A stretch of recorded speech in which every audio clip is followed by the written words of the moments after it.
नमस्कार बच्चों। और आज हम फिर से एक साथ हैं। लॉकडाउन के इस समय में हमको अपनी पढ़ाई भी जारी रखनी है।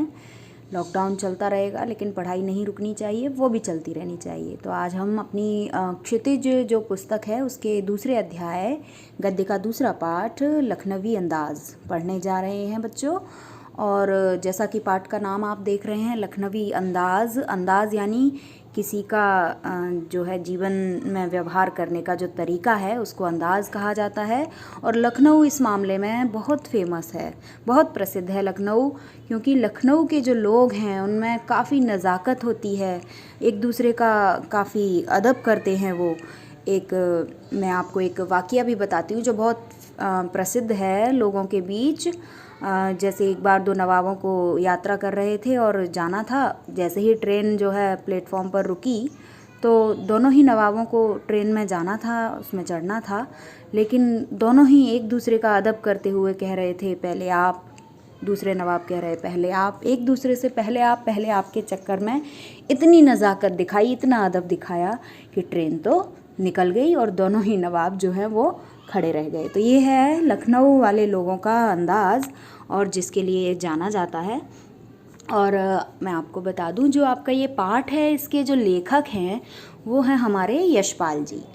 यशपाल जी ने यह पाठ क्यों लिखा, लखनवी अंदाज़ एक अंदाज़ पर क्यों लिखा, तो बच्चों उन्होंने भी इसकी एक अपनी मानसिक स्थिति बताई है। वो कह रहे हैं कि किसी भी कहानी या नाटक को लिखने के लिए उसके जो आवश्यक तत्व होते हैं उनकी बहुत आवश्यकता होती है। अगर वो ना हो तो कैसे कोई कहानी, कैसे कोई घटना लिखी जा सकती है, शब्दों में बयां की जा सकती है। तो इस घटना को, जब वो इस पाठ को लिख रहे हैं, उसमें उन्होंने यही बताया कि ना मैंने ऐसा कुछ सोचा था, ना ऐसा कुछ मैंने योजना बनाई थी, लेकिन फिर भी जब मैंने देखा, जब मेरे साथ एक ऐसी घटना घटित हुई, जब मैं यात्रा के दौरान जा रहा था तब, तो ये अपने आप लिखता चला गया। तो बच्चों आइए पहले हम अपने लेखक के बारे में जान लेते हैं। यशपाल जी। यशपाल जी का जन्म सन 1903 में पंजाब के फिरोज़पुर छावनी में हुआ था। प्रारंभिक शिक्षा कांगड़ा में ग्रहण करने के बाद लाहौर के नेशनल कॉलेज से उन्होंने बीए किया। वहाँ उनका परिचय भगत सिंह और सुखदेव से हुआ, जो हमारे स्वतंत्रता संग्राम सेनानी रहे हैं। बच्चों आप इन्हें बहुत अच्छे से जानते हैं। तो आगे देखते हैं। स्वाधीनता संग्राम की क्रांतिकारी धारा से जुड़ाव के कारण वे जेल भी गए। उनकी मृत्यु सन 1976 में हुई। आगे देखते हैं। यशपाल जी की रचनाओं में आम आदमी के सरोकारों की उपस्थिति है, यानी वो उनकी जो रचनाएं हैं वो किसी प्रकृति या किसी ऐसी काल्पनिक वस्तुओं के लिए नहीं लिखी गई हैं, काल्पनिक नहीं है उनकी जो विचार हैं वो एक आम आदमी के वास्तविक जीवन, एक यथार्थ के स्पष्ट उदाहरण हैं।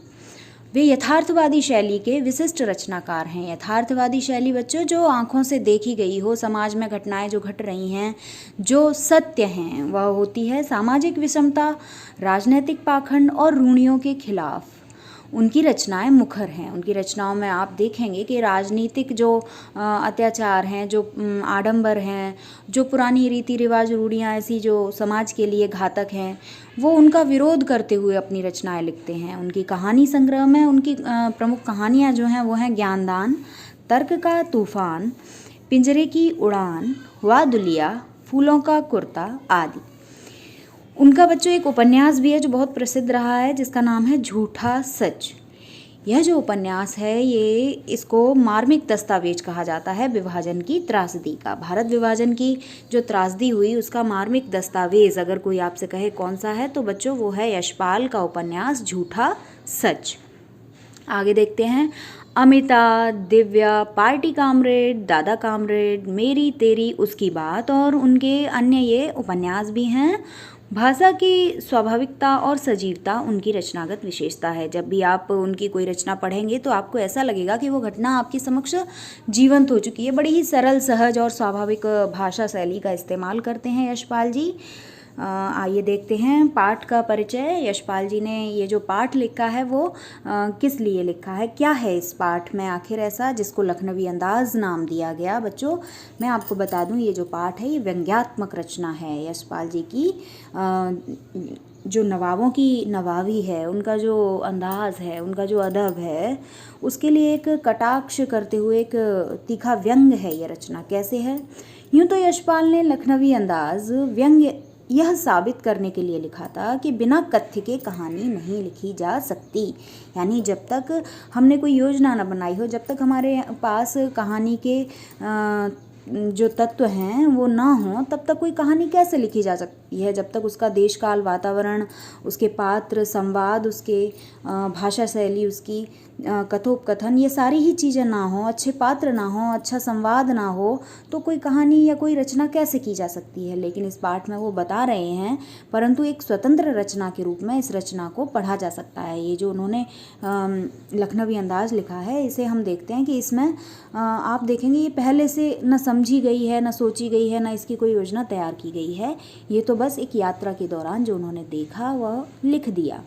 यशपाल उस पतनशील सामंती वर्ग पर कटाक्ष करते हैं जो वास्तविकता से बेखबर, एक बनावटी जीवन शैली का आदी है। इस पाठ में हम देखेंगे कि जो सज्जन, जो महाशय उन्हें यात्रा के दौरान मिलते हैं, वह भी लखनऊ से हैं, और उनका जो अंदाज़ है उसको देखकर आप स्पष्ट समझ जाएंगे कि उसमें दिखावा है, उसमें अपने नवाब होने का, अपने इस शहर का जो अदब के लिए फेमस है, उसमें जो उनकी जीवन शैली में जो अदब है वो उसका दिखावा करने के लिए जो एक छोटी सी घटना इस पाठ में बताई गई है, आप देखेंगे कि वह बिल्कुल ही सीधा कटाक्ष कर रही है। किस पर? सामंती वर्ग पर, जो सिर्फ ऐशो आराम और की ज़िंदगी जो है बसर करते हैं, उनके लिए। कहना ना होगा कि आज के समय में भी ऐसी परजीवी संस्कृति को देखा जा सकता है, जो दूसरों को दिखाने के लिए ही अभी भी जीवित है। ऐसी संस्कृति हम इस पाठ में उसकी झलक देखेंगे, जो वर्तमान परिप्रेक्ष्य में, वर्तमान संदर्भ में आज भी हमारे सामने हम कहीं ना कहीं अपने जीवन में घटित होते देख लेते हैं। बच्चों, ये पाठ का पहला भाग है। दूसरे पाठ के लिए हम अगली वीडियो देखेंगे।